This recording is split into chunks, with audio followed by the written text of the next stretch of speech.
الحمد لله رب العالمين وصلى الله وسلم وبارك على نبينا محمد وعلى آله وصحبه أجمعين. أشهد أن لا إله إلا الله وحده لا شريك له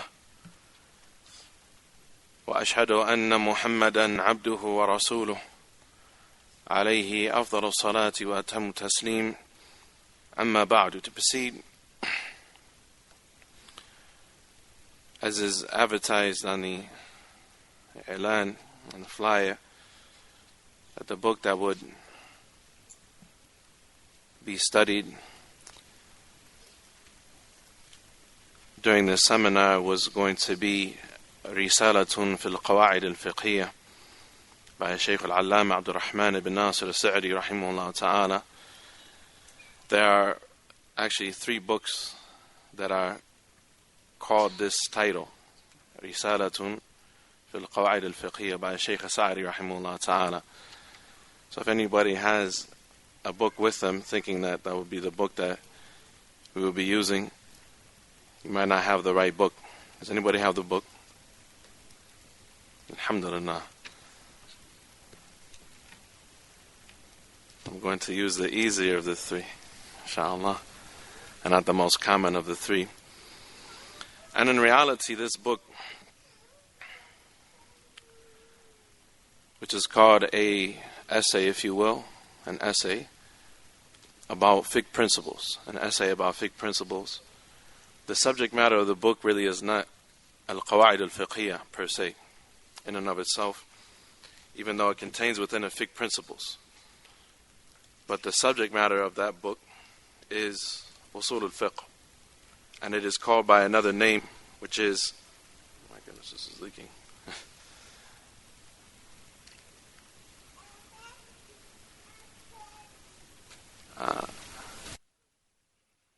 Risalatun Latifa fi usul al-fiqh al-muhimma, and a brief essay about the important affairs of usul al-fiqh. A brief essay about the important affairs of usul al-fiqh. And the reason it is called with the other name, which is Risalatun fil Qawa'id al-Fiqhiyah, an essay about fiqh principles, is what is found towards the end of the book. After Shaykh Sa'di rahimahullah ta'ala mentions the evidences from which rulings are taken, he mentions those things that are comprehensive principles in the religion, that many rulings fall under, that in and of themselves are based upon the evidences and are a means of understanding and grouping many issues together under general principles. Has anybody here studied, or who here has studied the subject matter of usul al-fiqh?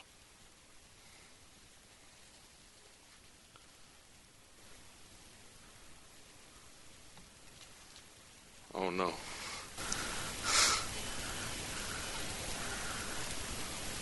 So we begin with the beginning.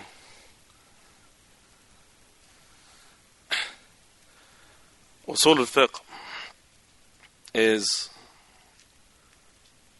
defined by understanding what is usul, what is meant by the word usul, and what is understood, or what is meant by the word al-fiqh.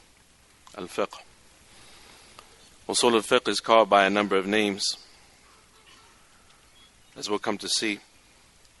Usul al-fiqh, the word usul is the plural of asl. And I apologize usually for something detailed like this. I'm more prepared and have handouts and PowerPoint and things like that.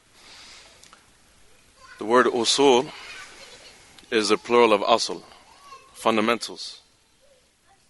The fundamentals of fiqh.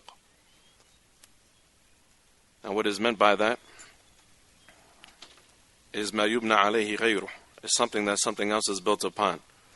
Is what something else is built upon, and they are adillatul fiqh al-kulliyah.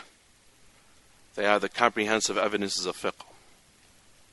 The comprehensive evidences of fiqh.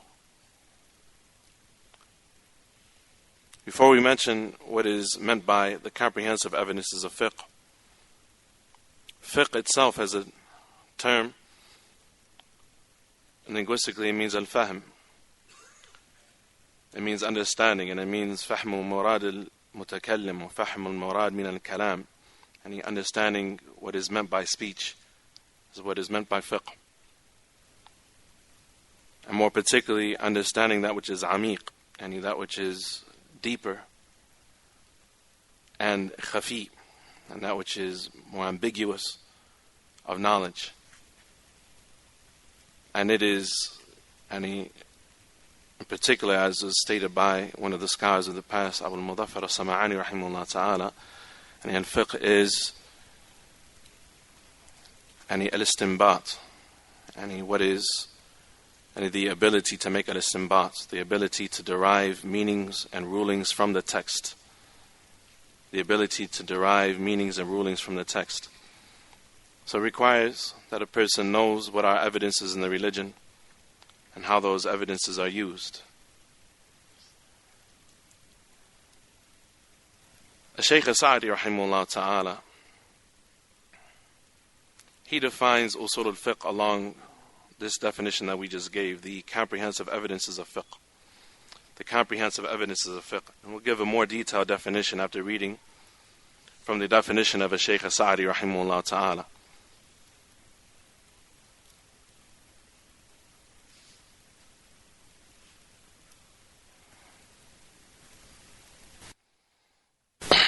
الشيخ سعدي رحمه الله تعالى, he says أصول الفقه هي العلم بأدلة الفقه الكلية. Usul al-fiqh is the knowledge of the comprehensive evidences of fiqh. Al-kulliyah, and from the word kullu, which means kullu kada kada. Kullu what?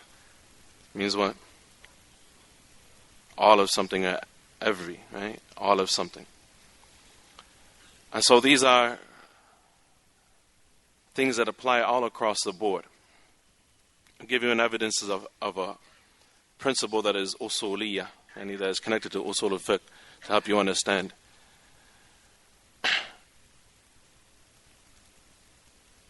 Al-amru yaqtadi al-wujub. When Allah orders something, that makes that thing mandatory. And so in general, you could say kullu amrin yaqtadi al-wujub, that every order of Allah tabarak wa ta'ala necessitates that that thing is obligatory, so long as there is not something that is evidence to the contrary of the thing being mandatory. But the asl of the orders of Allah tabarak wa ta'ala, the original state and ruling of the orders of Allah tabarak wa ta'ala, is that they are mandatory. So the evidences of fiqh, al-kulliyah,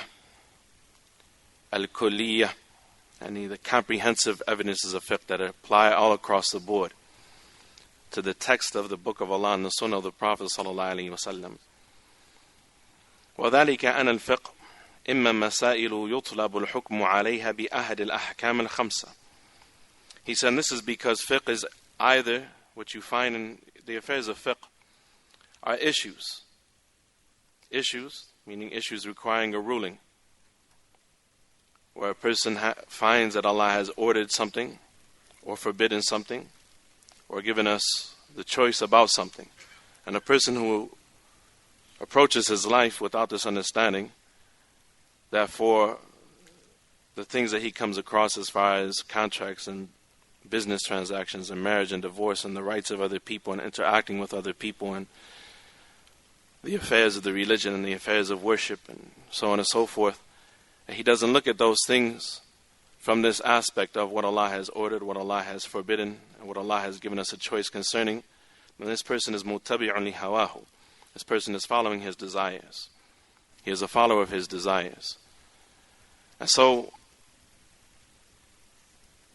issues, and either fiqh is either issues, masail, is either issues, meaning requiring a ruling, يطلب الحكم عليها بأحد الأحكام الخمسة, and for which a ruling is required, for which one of the five rulings is sought for.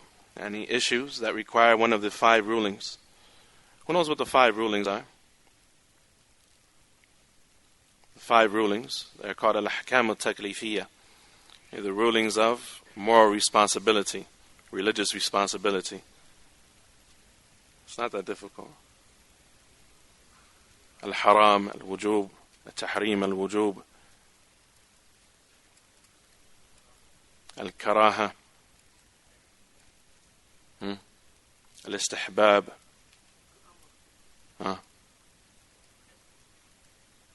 الاستحباب والندم يعني متقاربان. الاستحباب, we're missing one thing.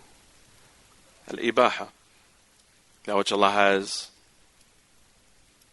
obligated, that which Allah has forbidden, that which Allah has recommended, that which Allah dislikes, and that which is permitted.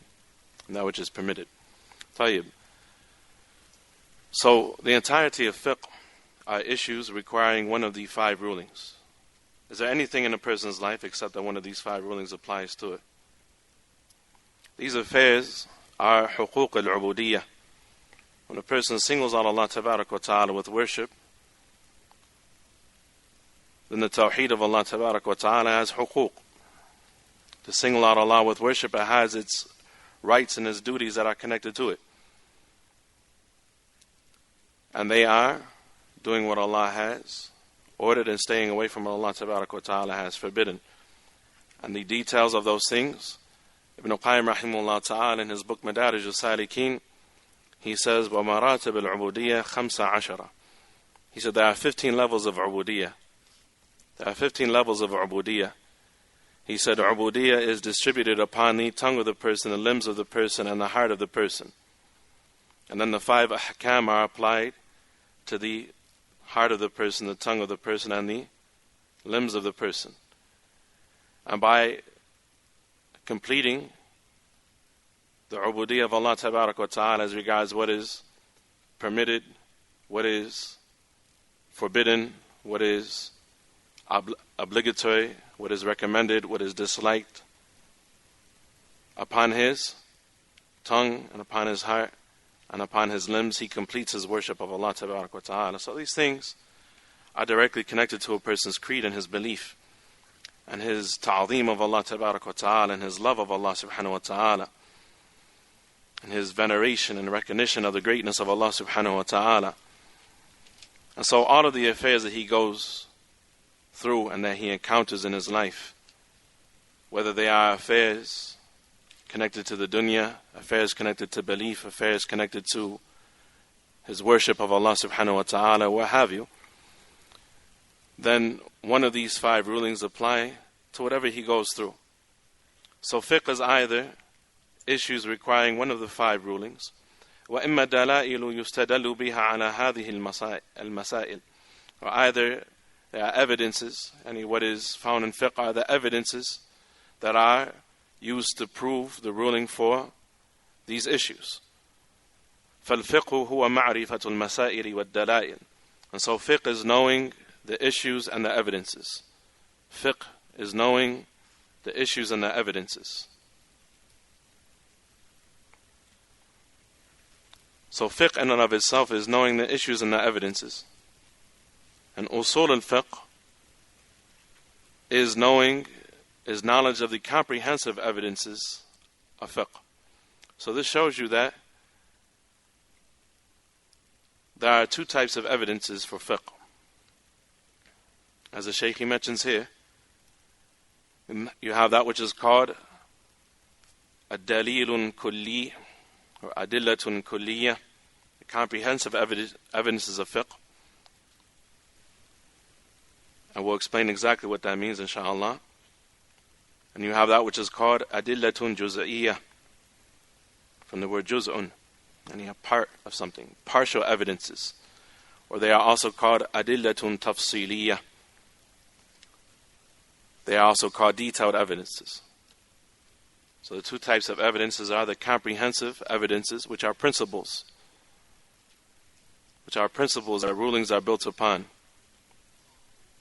And the second type of evidences are the detailed partial evidences or individual evidences.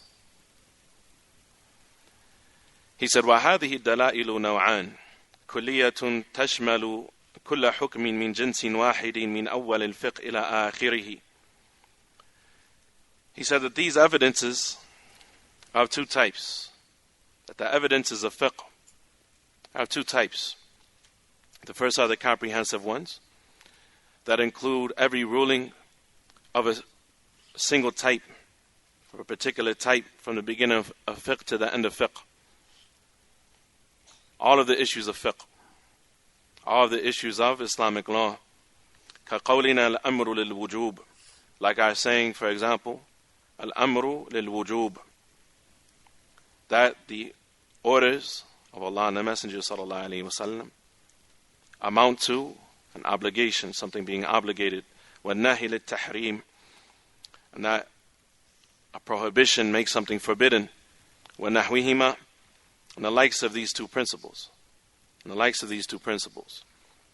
وَهَذِهِ هِيَ أُصُولُ الْفِقْهِ, and this is what is meant by usul al-fiqh. Usul al-fiqh are not individual evidences for individual issues, but they are comprehensive evidences that are used to arrive at the proper rulings from the individual evidences. So I'll give you an example. What is the proof that it is mandatory to grow your beard and to not cut it? The Prophet Muhammad sallallahu alaihi wasallam commanded in many ahadith to cut the beard. No. To trim the mustache, thin the mustache, shorten the mustache, different wordings, and to be ifa al-liha, and to let the beard grow, to leave the beard alone. So he did what? He commanded, right? He commanded. And a command makes something mandatory. And a command makes something mandatory. So here you have two types of evidences. You have the detailed individual evidence for the particular issue, and then you have that which is taken from the uslub al-arab fi kalamihim, and it's taken from the urf, from the societal norm of the Arabic language in the time of the Prophet sallallahu alaihi wasallam, from the Arabic language itself, from that which is known, that a person, when they are ordered with something by Allah and His Messenger sallallahu alaihi wasallam, that they don't have any, as is proven in the text, they don't have al-khiyara, they don't have a choice in the affair. And when a person is ordered to do something, he must do it to the best of his ability. He doesn't have a choice.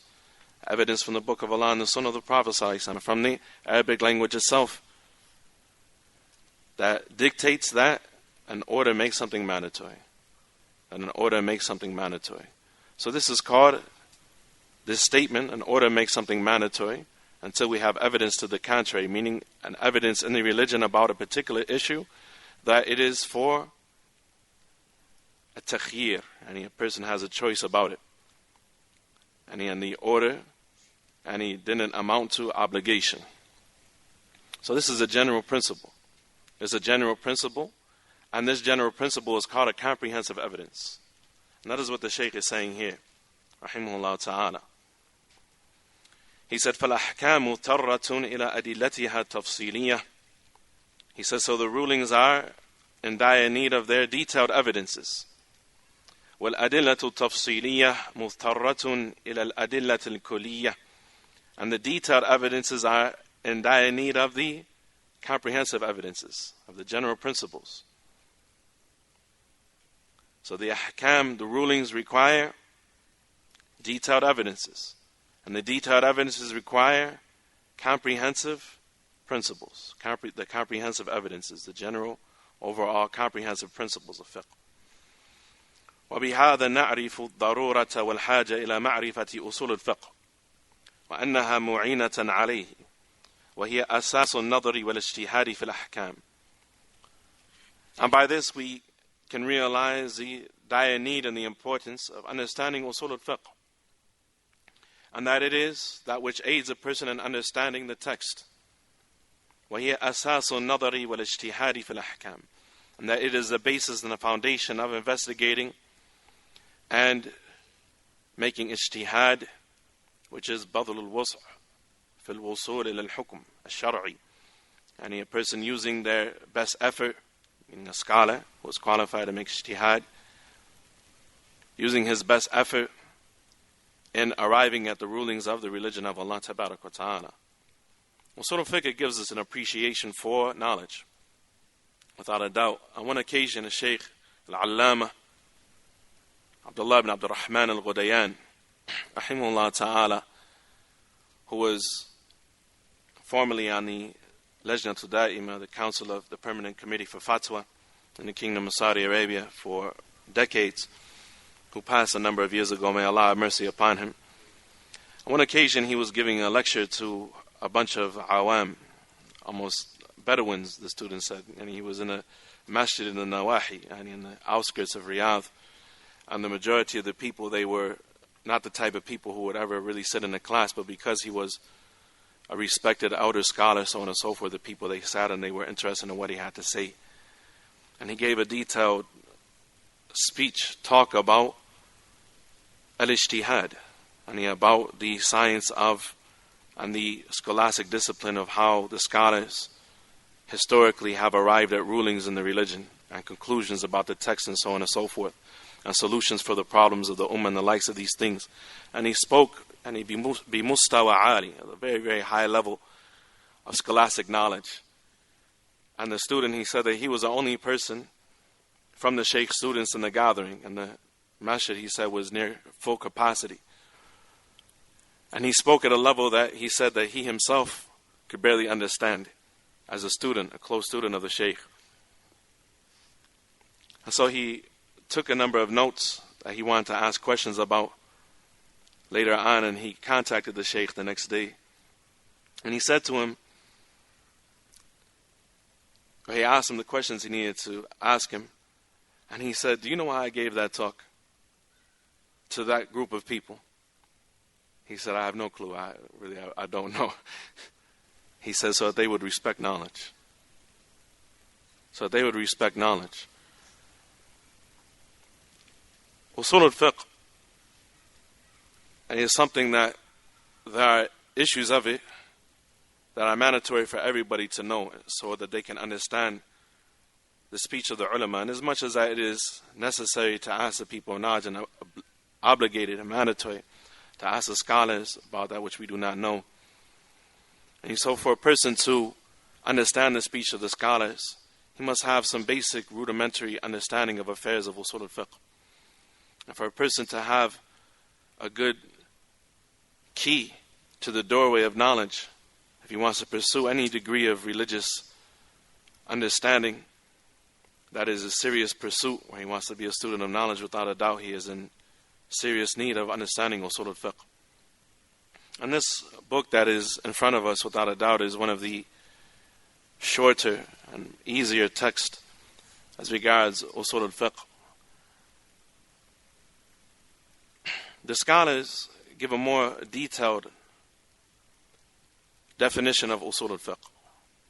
This is a very simple definition to help us understand the connection of these principles to the issues, and how the evidences, the detailed evidences, combined with the general comprehensive evidences, is that which gives us rulings in the religion, and that which helps us to understand what is meant by Allah and the Messenger sallallahu alaihi wasallam in their speech.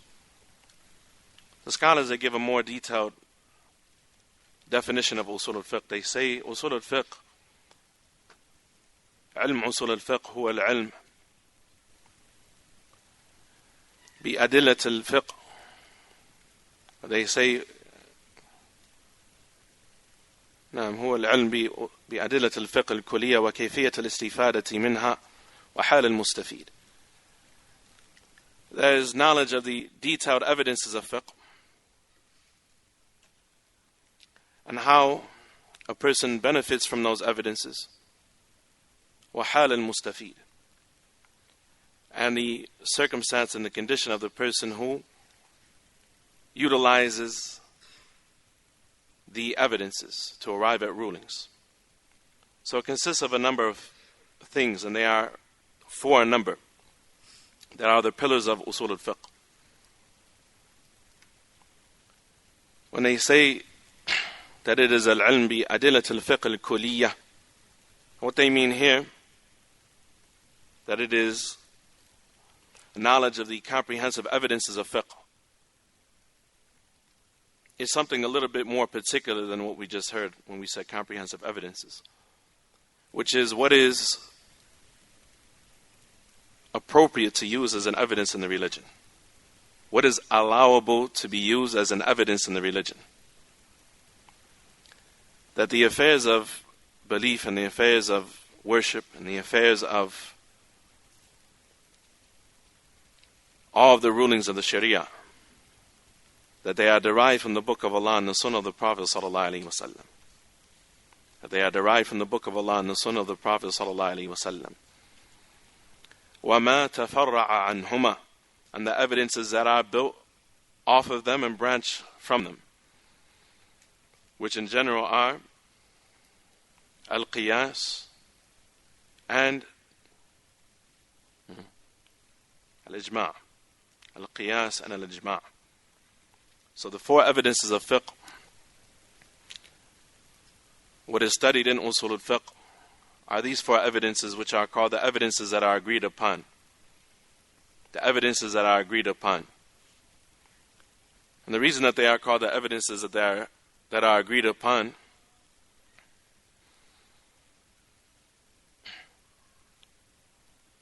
is that the issue of qiyas,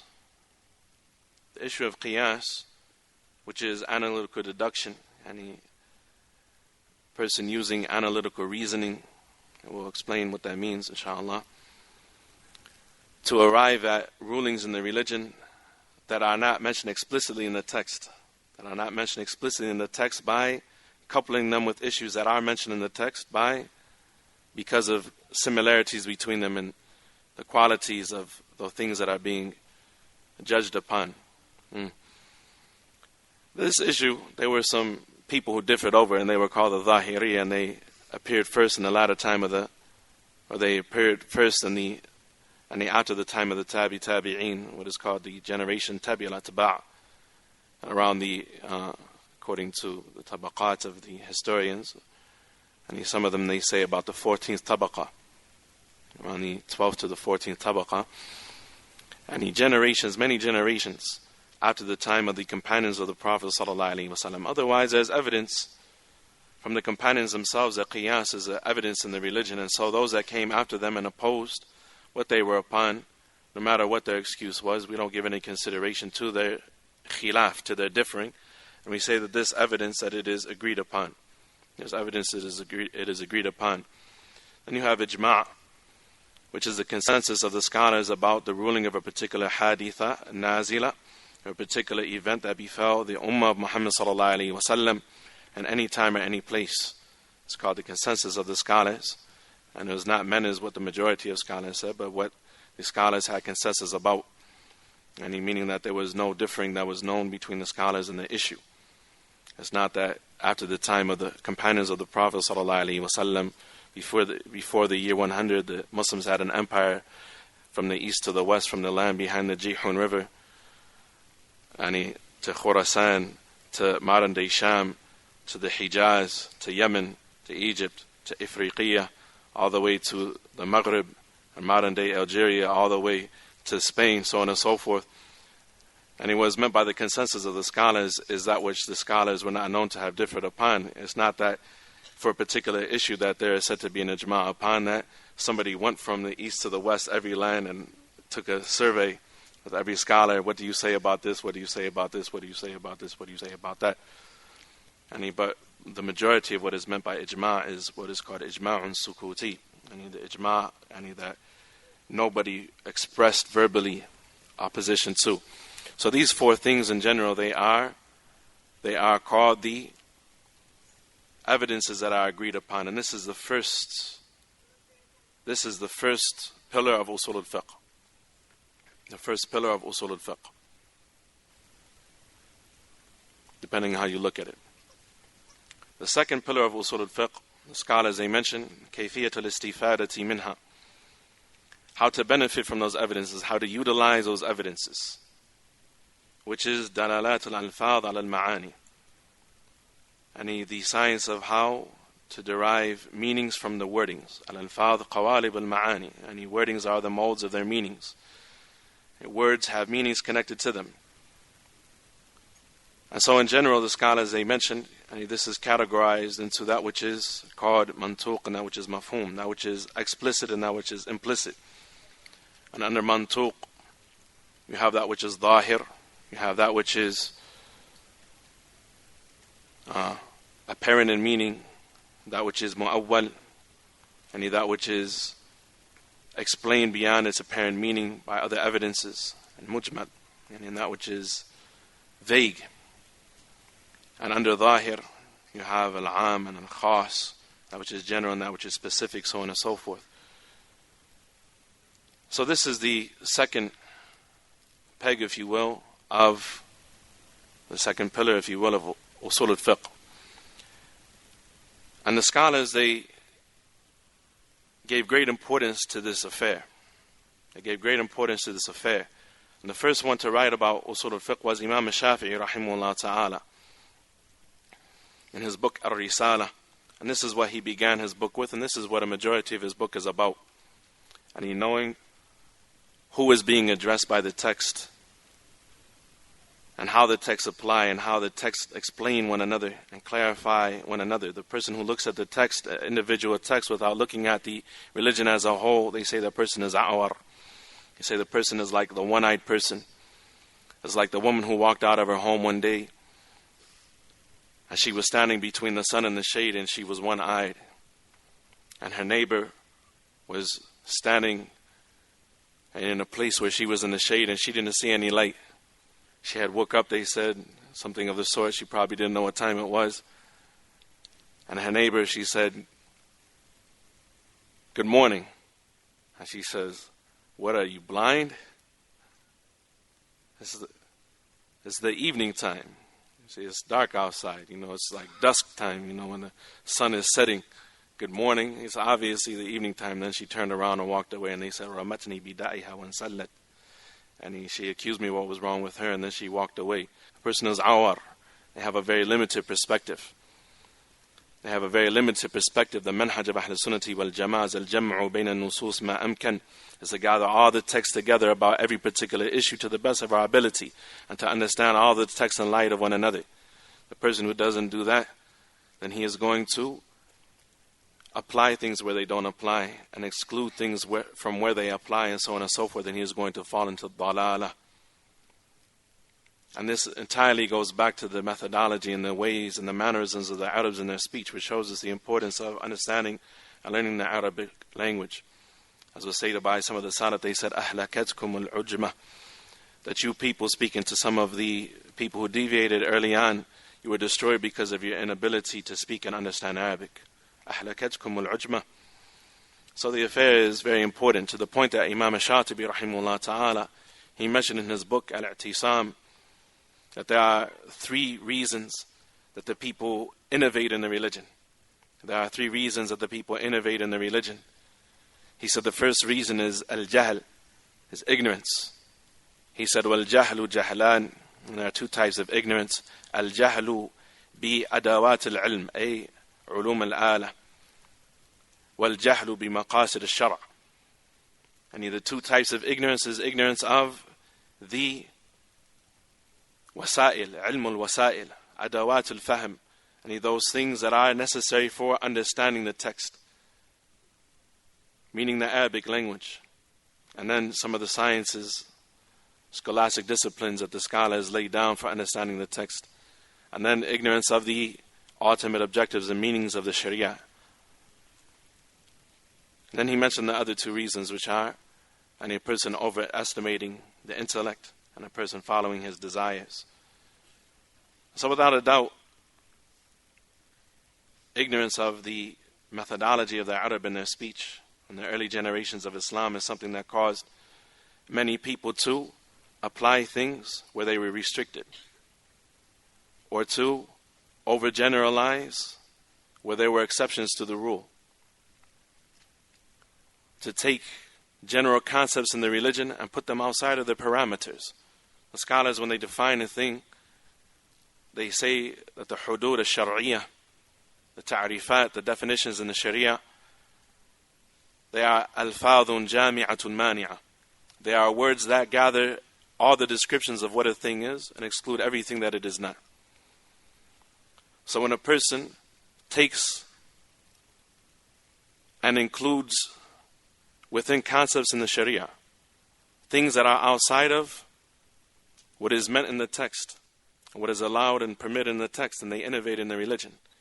Likewise, when they exclude things that should have been included in certain concepts or in certain acts or beliefs or so on and so forth, then they innovate in the religion. And so we see from these two first pillars of usul al-fiqh, which is knowing the evidences of the religion, which are the kitab and the sunnah, and that which branches off of them of qiyas, and a qiyas al-sahih, a valid qiyas, and ijma', and the consensus of the scholars. And secondly, how to use those evidences, how to know when things are general, when they are specific, when they are explicit, what is meant explicitly, what is meant implicitly, what is absolute, what is restricted, the likes of these things. And we're not going to go into a lot of detail about those affairs in these sittings. But what is meant by that is to know how things apply, where things apply and where they don't apply. Where they apply and where they don't apply. The scholars, they mention that all of the causes of innovation and deviation in the religion, they go to al-istidlal bima laysa bidalil, to two things, two causes of deviation, using things for evidences that are not evidences in the religion, especially in affairs of belief. Affairs of belief, a person, and he takes one of the two maslakan khalafiyan. He takes one of the two khalafi approaches to affairs of belief or affairs of worship. And the two khalafi approaches, the scholars, they mention throughout history, is ilm al-kalam, any rhetoric, philosophy, the likes of these things. You can include in that Western politics, all sorts of things. And you have people trying to bridge the gap between Islam and Kufr, Islam and Western politics, Islam and psychology, Islam and all sorts of things that have no basis in what Allah Tabarak wa Ta'ala revealed to the Nabi Sallallahu Alaihi Wasallam, as though we have any need of those affairs. And so they deviate greatly. They deviate greatly, using these things as a means of understanding where we are, and no need of these things for understanding our religion. And the second approach is al-manamat wal-kashaf, and the affairs of mysticism, people having dreams and visions, believing certain affairs in the religion because they had a dream and shaitan came to them in the form of a being of light and called himself an angel. There was a well-known story in the time of Imam Ahmad that a man, he came to one of the scholars of the Sunnah, I believe it was Imam Ahmad, and he said, "Ma akaltu lahman," I haven't eaten meat, 40 layla, for 40 nights. Wa inni la ara malaikatan wa anwara, and I'm starting to see angels and lights. The riyadat of the Sufiyah, the disciplining of the soul that was done, and the body that was done by the Sufis, so they could try to reach this level of communication with the unseen and all these other khuz'abalat, strange oddities and absurd affairs that they were involved in, was built upon three pillars, the scholars say. The first was at-tajwi', starving oneself, depriving oneself of food. Depriving oneself of food. The second was as-sahar, depriving oneself of sleep. And the third was tarkul luhum, not eating meat. Not eating meat. This is what they took from the Eastern mysticism. And they included that and made that a part of Islam. And what's astonishing is that when you take these two approaches of mysticism and philosophy, and after the time of the Imams of the Sunnah and the books, and Asr al-Tadween al-Dhahabi, the golden age where the books of Hadith were written and recorded and so on and so forth, before the time of the Batiniyah, Qiramita, so on and so forth, and when heresy started to fill the earth. That after that time, these two things frequently merged together.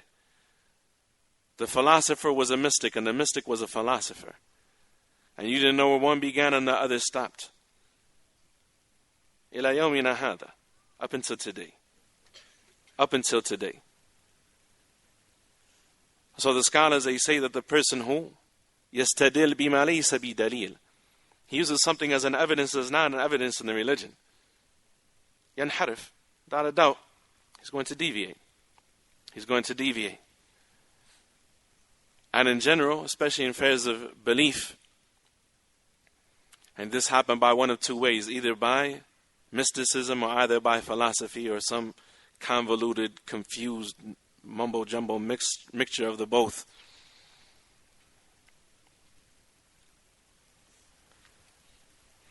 The second cause of deviation was استعمال الأدلة في غير محلها, is using evidences where they don't apply. Is using evidences where they don't apply. And so this person, he has a misunderstanding in the religion. And he gives a fatwa about that which he has no knowledge about. فَيَضِلُّ وَيُضِلُّ. He goes astray and he leads other people astray. And the lives of people complain to Allah about the person. And the private parts and the chastity of people complain to Allah about this person. يُحِلُّ فَرْجًا وَيُحَرِّمُ فَرْجًا. And he says it's permissible to be with this one, not permissible to be with that one. Recently I had an incident with an imam of a Hizbi Masjid, where a girl wanted to marry some boy, and the imam of the Hizbi Masjid, he said that if the father, the Salafi father, did not marry the girl to the boy, who he said was from a good family, and these are his words, he said he tries to pray 5 times a day.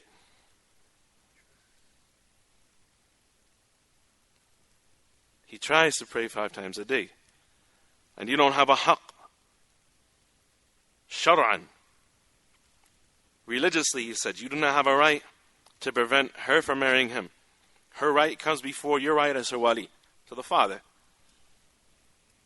Now, if the father obviously wasn't from my community.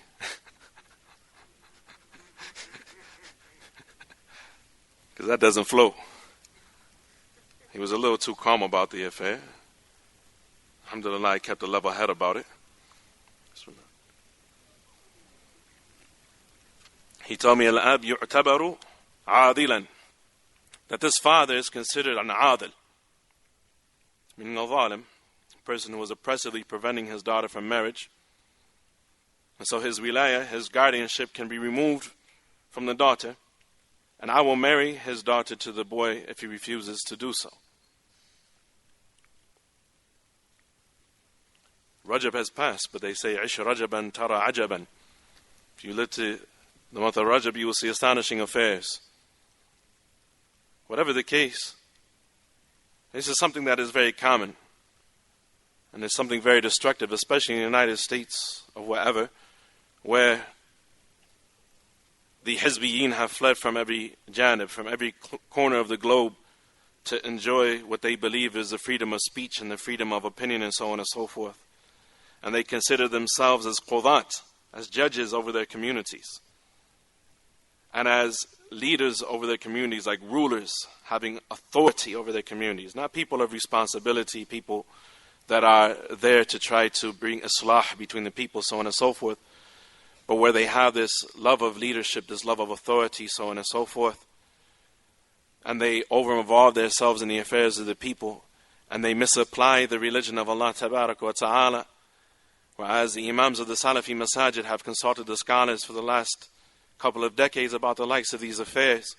And every time we ask senior scholars, many times, frequently, we have asked senior scholars about issues of marriage and divorce and khula,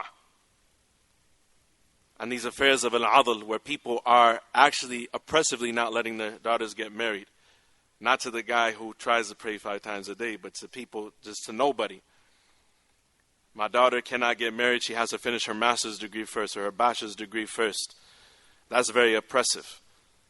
Situations like that we've taken to senior scholars, the likes of Fawzan, the likes of Sheikh Saleh Suhaimi, the likes of Al-Ghudayan and others. Ask questions like that to the Grand Mufti of Saudi Arabia. The Grand Mufti told us there's a hotline for marital issues.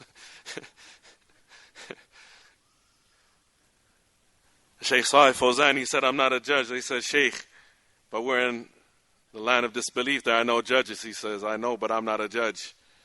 Or ask a judge. You see the wara', the cautiousness and the carefulness of major scholars and issues connected to people's lives and people's blood and people's wealth and so on and so forth, and assigning the rights of some to others and the likes of these things. Or you see the callousness of the people of innovation. So these things are very important. And the second affair of using evidences where they don't apply. Using evidences where they don't apply. And it is something that without a doubt is very common. And the Khawarij, they look at the Nusus al-Wa'id. They look at the text about the threat of Allah Tabarak wa Ta'ala for the sinners. Now, certain narrations, certain ahadith that mention that a person who does a particular affair, that it is kufrun, nakira. And it's not al-kufr, it is not al-kufr with alif and lam, it is kufrun. Sabab al-Muslim fusuq wa qitaluhu kufrun. To verbally abuse a believer is fusuq, it is sinfulness, wickedness. And to fight him is kufrun, is disbelief. And so they apply the likes of these texts about the people who do major sins to Muslims that do major sins, and they remove them from the fold of Islam. And they remove them from the fold of Islam. And they take general statements that in the proper parameters are true. Like, Inna al-hukma illa lillah. Indeed, al-hukm is only for Allah Tabarak wa Ta'ala. Inna al-hukmu illa lillah. And indeed, the ruling is only for Allah Tabarak wa Ta'ala. And they say, whoever judges by other than what Allah Tabarak wa Ta'ala has revealed is a kafir. I mean, technically, every time a person does a sin, he's judging by other than what Allah has revealed. And he has made an error in judgment. So is every error in judgment where a person's desires overcome his intellect and his religiosity considered kufr? Is it considered disbelief that removes a person from the fold of Islam? So there are many examples. And you have people using the text where they don't apply. And this takes us to the third issue, which is hal al-mustafid. And knowing the circumstances state the condition of the person who is mustafid, the one who uses those texts, meaning the mujtahid. The one who has the qualifications, وَمَشْهُودْ لَهُ بِذَلِكَ. And he has been attested to be as such by those that he learned from the scholars. To be from the people of futya, from the people of fatwa. Those that are qualified to give rulings in the religion. So a person, he must be careful what he asks and who he asks it to. And if he asks a question to somebody who is less than a scholar, who is from the students of knowledge, then he is asking them to convey what they know from the scholars about the exact issue, if they know something. Otherwise, it is for them to say, Allah knows best. Allah knows best. As was stated by some of the Salaf, they said it is better for a person أن يجهل ما يجب عليه من أن يتكلم بما لا يعلم. Some of the scholars of the Tabi'een, they said it's better for a person to be ignorant of that which is mandatory for him to know than to say that which he doesn't know. That's a heavy statement. It's better for a person to be ignorant of what is mandatory for him to know, meaning mandatory of the affairs of belief, mandatory of the affairs of worship, mandatory of the muharramat, of the forbidden acts, mandatory of knowledge as regards any of the conditions of valid business transactions, the rights of others, all those things that are mandatory knowledge for people in general. It's better for a person to be ignorant of that which he is obligated to know than to say ma la ya'lam, to say that which he doesn't know. So this is what is studied in the subject matter and the discipline of usul al-fiqh. of usul al-fiqh. How many do we have? 3. How many are there? 4. The fourth is al-hukm. The fourth is al-hukm, which is the natija, is the result of these 3 things, of the text with their proper understandings, used by those that are qualified to reach the proper conclusions. You get the ahkam al-shar'iyyah. You get the rulings of the sharia.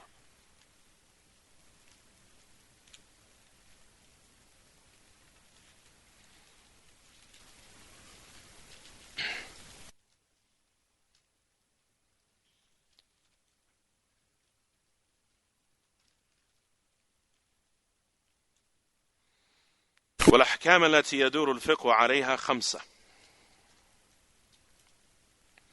The rulings that fiqh revolves around and hinges upon are 5 in number, and we already mentioned them. الواجب الذي يثاب فاعله ويعاقب تاركه. He says al-wajib is that which if a person does, they are rewarded, and if they abstain from, if they don't do, then they are punished. Shaykh Uthaymeen rahimahullah ta'ala, he mentioned a qaydun taharruzi, and what is called a extra description, and to qualify this statement better. He said that al-wajib, instead of saying alladhi yuthabu fa'iluhu wa yu'aqabu tarikuh, that which a person is rewarded, which is mandatory, which a person is rewarded for doing and punished for abandoning. He said we add the word imtithalan, ma yuthabu fa'iluhu imtithalan, that which if a person does imtithalan, correctly, meaning imtithalan, implementing, correct, with correct implementation, and he will be rewarded. This is the first part. Ma yuthabu fa'iluhu imtithalan, that which a person is rewarded for doing correctly, for implementing correctly. And what is meant by implementing it correctly is sincerely for Allah, following the sunnah of the Prophet sallallahu alaihi wasallam. وَيَسْتَحِقُ الْعِقَابَ تَارِكُهُ وَيَسْتَحِقُ الْعِقَابَ تَارِكُهُ. And instead of saying وَيُثَابُ وَيُعَاقَبُ تَارِكُهُ, and that if a person leaves it, he is punished, we say that which he deserves to be punished for leaving. And the person who abandons it deserves to be punished by Allah Tabarak wa Ta'ala. He deserves to be punished, because it is not something of a certainty that the person is going to be punished, but rather the person may repent to Allah Tabarak wa Ta'ala, or the person may die without repenting from that affair and be under the Mashiach of Allah Tabarak wa Ta'ala, be under the will of Allah Tabarak wa Ta'ala. If Allah Subhanahu wa Ta'ala insha'a afa anhu, if He wills, He can pardon him, and if He wills, He can punish him. So it's more correct, the Shaykh Uthaymeen, who was a student of the author of this book, he said, as opposed to what is found in the majority of the books, or a majority, a good number of the books of usul al-fiqh, instead of saying that which a person is rewarded for doing, that which a person fa'iluhu, and the person who does it is rewarded, and that which a person who abandons it is punished for, that which a person, he says, that which a person is rewarded for implementing correctly, and that which a person deserves to be punished for abandoning. وَالْحَرَامُ ضِدُّهُ, and the haram is the exact opposite of that. The haram is the exact opposite of that. مَا يُثَابُ تَارِكُهُ امْتِثَالًا, that which a person is rewarded for abandoning, imtithalan, if he abandoned it in the correct way. And what is meant by that? And if he abandoned it of implementation of the religion, imtithalan. And what is meant by that is that a person has to have made the intention to have actually left that thing for the sake of Allah Tabarak wa Ta'ala. مَنْ تَرَكَ شَيْئًا لِلَّهِ عَوَضَهُ اللَّهُ خَيْرًا مِنْهُ إِنَّكَ لَنْ تَتْرُكَ شَيْئًا لِلَّهِ وَلَنْ تَدَعَ شَيْئًا لِلَّهِ إِلَّا أَبْدَلَهُ اللَّهُ ما هو خير لك منه. إِلَّا أَبْدَلَكَ اللَّهُ مَا هُوَ خَيْرٌ لَكَ مِنْهُ. This comes in an authentic narration, great to be authentic by Shaykh al-Albani rahimahullah ta'ala. And it is the narration that explains another narration of Sahih Muslim, where a Bedouin came to the Prophet ﷺ in the middle of the khutbah. And the Prophet ﷺ descended from the minbar, and they brought him a chair with iron legs. They had said to the Prophet ﷺ during the khutbah, رَجُلٌ غَرِيبٌ لَا يَدْرِي دِينَهُ. And it is a man who is a stranger, a wayfarer, he doesn't know his religion. يُرِيدُ أَن يَعْرِفَ دِينَهُ. He wants to learn his religion. The Prophet ﷺ in the middle of the khutbah got down from the minbar to attend to the greater maslahah, the greater benefit of giving this man da'wah and calling him to Islam, and also showing his companions how to call somebody to Islam. To be a qudwah in his actions, alayhi salatu wassalam. And it was this man that they asked later on, what did he hear from the Prophet sallallahu alaihi wasallam? As is found with the al-Maqdisi rahimahullah ta'ala authentically. And he said that the Prophet sallallahu alaihi wasallam told me that you never ever leave something for the sake of Allah except that Allah will replace it with what is better. It shows you that this affair is from the most elementary, basic, primary affairs a person learns upon becoming Muslim. Now, some people have been Muslim for decades of their whole life and they don't know this. Or they act like they don't know this. That if you leave something for the sake of Allah, Allah will replace it with what is better. So the person, يُثَابُ تَارِكُهُ امْتِثَالًا, the person who abandons the affair of implementation of his religion, yani enacting the commands of Allah tabarak wa ta'ala, abstaining from the prohibitions of Allah, he leaves off that thing that Allah has forbidden, امتثالا ويستحق العقاب فاعله, and that which a person deserves to be punished for doing, as opposed to abandoning, which is the opposite. As we said, is the opposite of what is wajib. The haram is that which a person deserves to be punished for doing. وَالْمَسْنُونَ الَّذِي يُثَابُ فَاعِلُهُ وَلَا يُعَاقَبُ تَارِكُهُ. And what is masnoon is synonymous to mustahab. But there is some slight tabayun, any discrepancy or difference between these two terms. Mustahab is that which is recommended. That which a person, if he does correctly, then he is. If he does out of implementation of his religion, then he will be rewarded. But if he abandons, he will not be punished. If he abandons it, he will not be punished. And the opposite of that is makruh, is that which is disliked. That which is disliked, which is a person, if he leaves it off for proper reasons, so on and so forth, then he will be rewarded. And if he does it, he will not be punished. Al-Masnoon comes from the word sunnah. Al-Masnoon, it comes from the word sunnah. And it is synonymous in general to the word mustahab, that which is recommended. That which is recommended for the person to do. But the only things that are called masnoon, meaning sunnah, like a person says sunnah with the meaning of mustahab, are those things that are explicitly mentioned in the sunnah of the Prophet ﷺ, exactly, specifically mentioned in the sunnah of the Prophet ﷺ from the recommended acts, right? As opposed to mandub, that which a person is encouraged to do, which also means recommended, because there are things that are from the mandubat that fall under al-urf.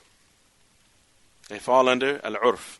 وَعَاشِرُهُنَّ بِالْمَعْرُوفِ, as Allah says about the woman, and deal with them in the way that is ma'roof. In a way that is ma'roof. And with that which is correct religiously, correct logically, and correct in the social norms and customs of the people.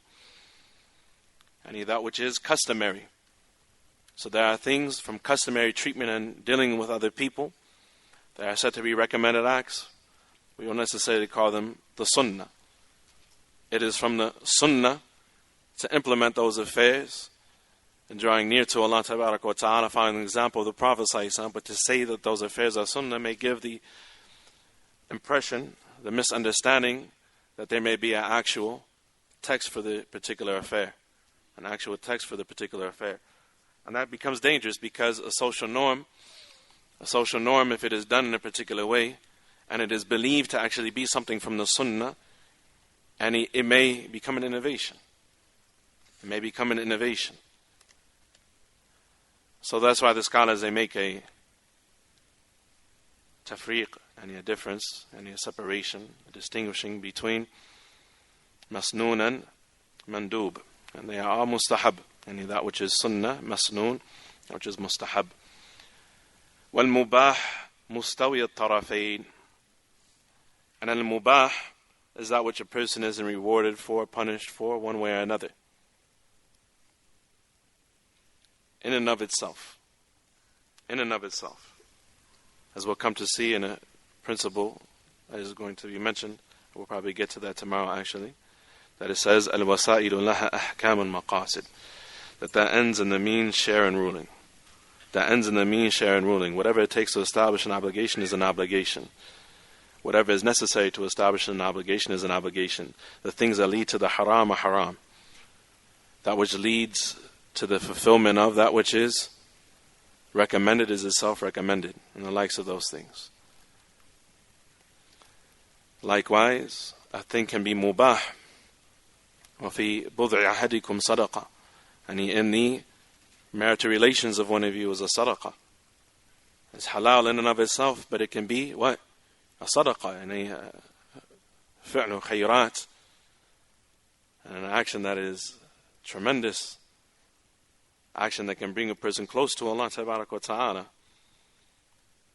and while being extremely pleasurable for the person, because he has the intention of what? Sufficing himself with the halal from the haram. He has the intention of what? Increasing the ummah of Muhammad sallallahu alayhi wa sallam. He has the intention of at-taqawwi, of strengthening himself for the worship of Allah Tabaraka wa Ta'ala. So Prophet sallallahu alayhi wa sallam, he said, Man ghassala thumma ghtasal. Hadith, yani whoever ghassala does that which requires him to need ghusl, and his wife to need ghusl. It's kinaya for what, yani it's clear what it's referring to. And then he what? Then he takes ghusl. And then he goes to Jummah early. Right? And a tremendous reward is for him. The hadith, but the maqsood of the hadith, the intention of the hadith, he receives a tremendous reward. So the person, and he does that, why? Because he's going to Jummah. He's going to Jummah. Well, the purpose of Jummah is to attend the dhikr of Allah Tabaraka wa Ta'ala, for him to be focused. For him to be focused. And from the things that will help him to concentrate and be focused is for his mind to be clear. Yataqawwi, and he yuqawwi nafsah, strengthening himself, making an intention, and something that he's keen on, he likes to do, for the worship of Allah Tabaraka wa Ta'ala. In and of itself, something that's mubah. But because it's a means to something that is beloved to Allah Tabaraka wa Ta'ala, in and of itself takes a different ruling. In and of itself it takes a different ruling. It's mubah to buy a bottle of water. A person who has no way to make wudu, except by purchasing a bottle of water, and it's not abnormal difficult for him to take 85 cents out of his pocket, $1 out of his pocket, and buy a bottle of water to make wudu with. And in order for him to do the obligation, he has to buy a bottle of water in order to make wudu. In order to make wudu. I don't know if a person, it depends how thin they are, if they can make ghusl from a bottle of water. Whatever the case, and in and of itself is permissible. But because it's a means to something else, it can become mandatory, or recommended, or haram, according to what the person is doing with that which is mubah. So this is where we're closed for today. And I apologize, I wasn't really prepared like I wanted to be prepared. Like I said, when I came into the sitting, I was kind of unclear, and I wanted to see if anybody had actually had the books, because sometimes I've been here a lot of times, alhamdulillah, when we when announcements are made, then the brothers will try to facilitate books, or somebody will be selling the books, or so on and so forth. I didn't want to come here and everybody have the book on fiqh principles and me be reading this book, so I was kind of like shaky coming here. Inshallah, we better prepare tomorrow and get more benefit. هذا وصلى الله وسلم وبارك على نبينا محمد وعلى آله وصحبه وسلم.